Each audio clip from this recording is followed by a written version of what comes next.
From my side and the Live Light team, we sincerely hope that you've had a wonderful Christmas. And as the year draws to an end, it brings us to day 186 of your Live Light devotionals. Psalm 65 verse 12. You fill the year with your wonderful blessings. Wherever you are, there's plenty to go around. Every ending holds the softness and hope of a fresh start as the year comes to an end. So here we are once more at the end of another calendar year. The final pages are thin, a bit crinkled, filled with pencil scribbles, eraser smudges, and a few bold ink lines marking things that are now set in stone and can't be changed. The end of the year is a peculiar time. It's not really moving forward, but it's not going backward either. It's that in-between space, caught between what has happened and what's on the horizon. It's a moment of pause where your heart drifts back through the memories of yesterday before finding its way to tomorrow.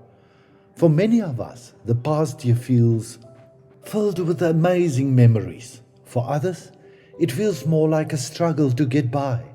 And for a few, parts of our hearts are left behind on the road of yesterday. But no matter how you arrived at this moment, you're here now. As the year wraps up, we often find ourselves wondering, was it a good year or a bad year? But maybe that's not the best question to ask. Psalm 65 shares something thought-provoking. You crown the year with your goodness. It doesn't say you crown the year with easy days or you crown the year with success. It simply says goodness. It shows that God's goodness was always present. Goodness, even on days that felt anything but good. Goodness in the shape of unexpected blessings. Goodness even during your toughest times. Goodness in the people who appeared when you weren't sure who to reach out to. Goodness in those moments when God and others didn't rescue you, but held your hand and supported you. Goodness in those you called just when you needed to moments. As the year wraps up, we often notice two things quite clearly. What we've lost and how we've made it through. Too often we overlook that God's presence is all year round, in both the good and bad moments. Psalm 65 tells us, your footsteps drip with overflowing.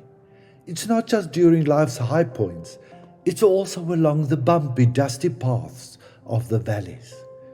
You know, we often think of years in terms of milestones and achievements, but God sees them differently.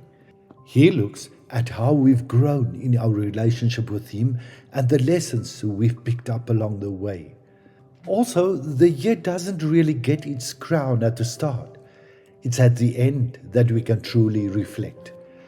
When you look back, you start to notice, yes, He was there and there. Maybe the best part about wrapping up the year isn't finding all the answers, but rather finding rest. The kind of rest that lets you say, I've made it this far. Not perfect, not unscathed, but here, because goodness and favor, God were with us, and that's all we need. A year isn't about the perfect moments, but rather about how God and other people supported you. Something to ponder. Why do you think it's so tough for us to recognize God's goodness? How can we spread God's goodness to those around us? How are you planning to focus on God's goodness today? Lord, I appreciate this year just as it is.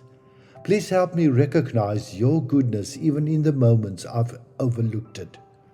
I'm putting the end of this year in your hands and trusting you with everything that's coming my way, because you're right there with me. Amen.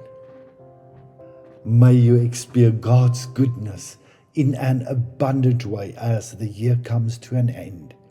Be blessed, love and regards as always, Shalom. For more inspiration, you are more than welcome to visit our Live Light Community Facebook page or our Live Light Community YouTube channel. Shalom.